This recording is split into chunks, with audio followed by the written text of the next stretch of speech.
कांग्रेस के senior leader Kapil Sibal ने dinner party की, बहाना था जन्मदिन का कि साहब हमारा जो उम्र है 73 साल हो गई है, पूरी 73वीं वर्षगांठ जन्मदिन की मना रहे हैं। लेकिन मुद्दा कुछ और है, क्योंकि हमने देखा कि राहुल गांधी ने विपक्षी नेताओं को पार्टी दी थी। उस पार्टी में केजरीवाल और ममता बनर्जी और आपको बताएं बहन मायावती ये शामिल नहीं हुए थे। अब इसलिए माना जा रहा है G23 का जो ग्रुप था, जिन्होंने गांधी परिवार पर सवाल उठाते हुए पत्र लिखा था सोनिया गांधी को, उसमें कपिल सिब्बल, आनंद शर्मा, गुलाम नबी आजाद जैसे लीडर थे। इन्होंने मांग की थी कि गांधी परिवार से बाहर का कोई व्यक्ति होना चाहिए कांग्रेस का अध्यक्ष। इसको लेकर तभी से सुगबुगाहट चल रही थी कि अब इन नेताओं को या तो गांधी परिवार के विरुद्ध बोलने की सजा मिलेगी और बाहर कर दिया जाएगा, या ये नेता पहले ही मूड बना चुके हैं कि अपने आप को कांग्रेस से अलग करेंगे। बहरहाल अभी हमारे देश के सबसे बड़े सूबे उत्तर प्रदेश और पंजाब, गोवा और आप देखिए उत्तराखंड, यहां चुनाव हैं और इसके साथ साथ कश्मीर में भी चुनाव है।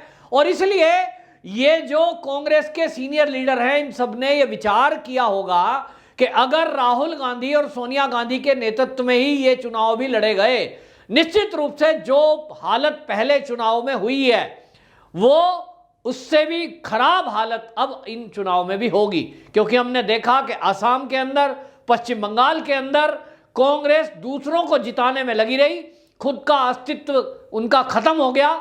और पिछले 5-7 साल का अगर ग्राफ देखेंगे तो कांग्रेस केवल दहाई आंकड़े पर आकर रह गई है। और इसलिए अब लग रहा है धीरे धीरे वो खत्म होती जा रही है। इन कांग्रेसी लीडरों को लगा कि अगर राहुल गांधी और सोनिया गांधी के पीछे ही लगे रहे तो हमारा अस्तित्व खत्म हो जाएगा, हमारी राजनीति खत्म हो जाएगी। और इसलिए शायद उनको कुछ रास्ता सोचने के लिए विपक्षी दलों की अलग से जरूरत है मीटिंग की। और इसीलिए डिनर के बहाने यहां बुलाए गए, शरद पवार बुलाए गए, इसमें ममता बनर्जी की पार्टी के लोग बुलाए गए, केजरीवाल पार्टी के लोग बुलाए गए और इस पार्टी में मायावती के प्रतिनिधि भी शामिल हुए। सबने मिलकर के विपक्षी नेताओं ने ये चर्चा विमर्श क्या किया, ये तो अंदर की बात है, लेकिन बाहर से इतनी बातें जरूर सामने आ रही हैं कि ये पार्टी तब दी गई जब राहुल गांधी 2 दिन के कश्मीर दौरे पर गए, प्रियंका गांधी विदेश भ्रमण में घूम रही हैं, लेकिन हां सोनिया गांधी दिल्ली में अपने घर पर मौजूद थी और इस पार्टी से उनको दूर रखा गया। ये एक खास बात थी। अगर कपिल सिब्बल अपने जन्मदिन की पार्टी खाली देते तो ऐसा हो नहीं सकता था कि वो सबसे पहले निमंत्रण देने के लिए सोनिया गांधी के पास ना जाते, क्योंकि कांग्रेस का लीडर, कांग्रेस सरकार, जो कांग्रेस की पार्टी, उसका मतलब है गांधी परिवार। और गांधी परिवार के 3 सदस्य प्रियंका, राहुल और सोनिया, तीनों इस पार्टी से नदारद थे, यानी उनको इनवाइट नहीं किया गया। और सीधा सीधा बताएं, सोनिया गांधी को ना बुलाना यह दिखा रहा है कि वाकई में ये जो ग्रुप है पूरा G23 का, कपिल सिब्बल, इसमें गांधी परिवार को दूर रखना चाहते हैं। इसलिए दिन चुना गया वो जब राहुल गांधी यहां है ही नहीं। अब इसके मायने लगाए जा रहे हैं, क्या आगे आने वाले दिनों में कपिल सिब्बल का ये G23 बाकी विपक्षी लीडर से मिलकर एक विपक्ष का विकल्प देने के लिए जा रहा है। क्योंकि कांग्रेस में भी 2 खेमे हैं। एक खेमा वो है जो अभी भी गांधी परिवार के पीछे है, अभी भी राहुल गांधी की चापलूसी चाटुकारिता कर रहा है, अभी भी वो सोनिया गांधी जिंदाबाद कर रहा है, चाहे कांग्रेस पूरी डूब जाए वो वहां से जाने वाले नहीं, ऐसे लीडर हैं।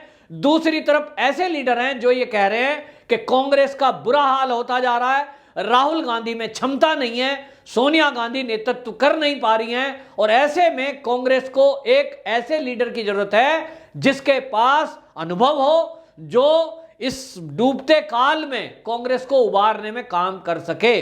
तो अनुभव भी चाहिए और पुराना लीडर भी हो। ऐसे में कपिल सिब्बल तेज तर्रार नेताओं में गिनती आती है, उनकी सुप्रीम कोर्ट में प्रैक्टिस करते हैं और हमने देखा वो केंद्रीय मंत्री भी रहे हैं, किस तरह से वो कांग्रेस को हमेशा बचाने के लिए तब तक मैदान में आए जब जब कांग्रेस मुसीबत में आई। अब ऐसे में वो लीडर सोच रहे हैं कि हमारी बुद्धि और हमारी ताकत अगर हम अपने लिए लगाएं तो निश्चित रूप से हमारी राजनीति तो ठीक चलेगी, लेकिन अगर गांधी परिवार के पीछे लगे रहे तो निश्चित रूप से वो डूबता जहाज है जिसमें राजनीतिक कैरियर खत्म होने वाला है। तो इसलिए अब ये स्पष्ट संदेश गांधी परिवार को इन G23 के लीडरों ने और कपिल सिब्बल ने दे दिया है कि तुम्हारे झांसे में अब आने वाले नहीं।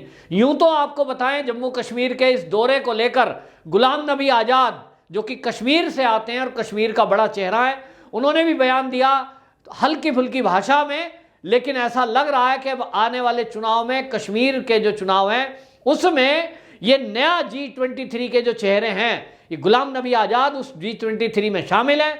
कपिल सिब्बल, आनंद शर्मा, ये लोग अब एक विकल्प देंगे, क्योंकि दिल्ली की इस कपिल सिब्बल की डिनर पार्टी में उमर अब्दुल्ला भी शामिल हुए थे, जो ये बता रहा है और जता रहा है कि कश्मीर की राजनीति में भी अब जो चेहरा है कांग्रेस की तरफ से, वो विपक्ष का चेहरा कोई और होगा, ना कि राहुल गांधी। क्योंकि राहुल गांधी जम्मू कश्मीर घूम रहे हैं, वो तो जैसा पता नहीं कौन उनका सलाहकार है, मुस्लिम बहुल राज्य में वो अपने को पंडित बताकर प्रोजेक्ट कर रहे हैं कि मैं कश्मीरी पंडित। अब उनको किसने बता दिया कि कश्मीरी पंडित कहने से आपको ज्यादा वोट मिल जाएगी, पता नहीं, लेकिन कुल मिलाकर राहुल गांधी से तो इसी तरह की भाषाओं की उम्मीद की जा रही है कि जब उनको जहां जो बोलना है वो सोचते नहीं है, पढ़ी हुई लिखी हुई स्क्रिप्ट बोल देते हैं, अनुभव उनके पास है नहीं, उन्हें यह भी नहीं पता कि कश्मीर का जो जनसंख्या का हिसाब किताब है वो किस आधार पर है। बोल गए, मंदिर गए, चले जाइए। लेकिन सबसे बड़ा झटका अब ये कांग्रेस को लगने वाला है कि कांग्रेस के बड़े लीडर, आपको बता दूं, ये सब छोड़कर एक अलग से ग्रुप बनाने वाले हैं और कांग्रेस का विभाजन एक बार होता हुआ दिख रहा है।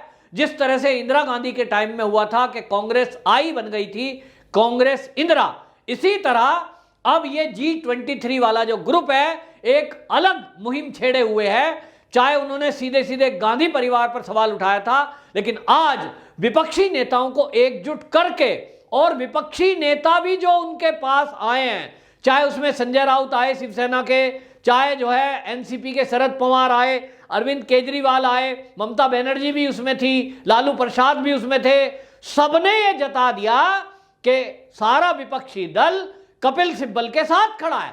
तो निश्चित रूप से अब कपिल सिब्बल की अगर ये छवि बनेगी कि कांग्रेस का एक नया लीडर उभर कर सामने आ रहा है, तो अब दो ही ऑप्शन कांग्रेस के पास रहेंगे कि या तो अगला अध्यक्ष कांग्रेस का कपिल सिब्बल होंगे, नहीं तो कांग्रेस के दो फाड़ होंगे।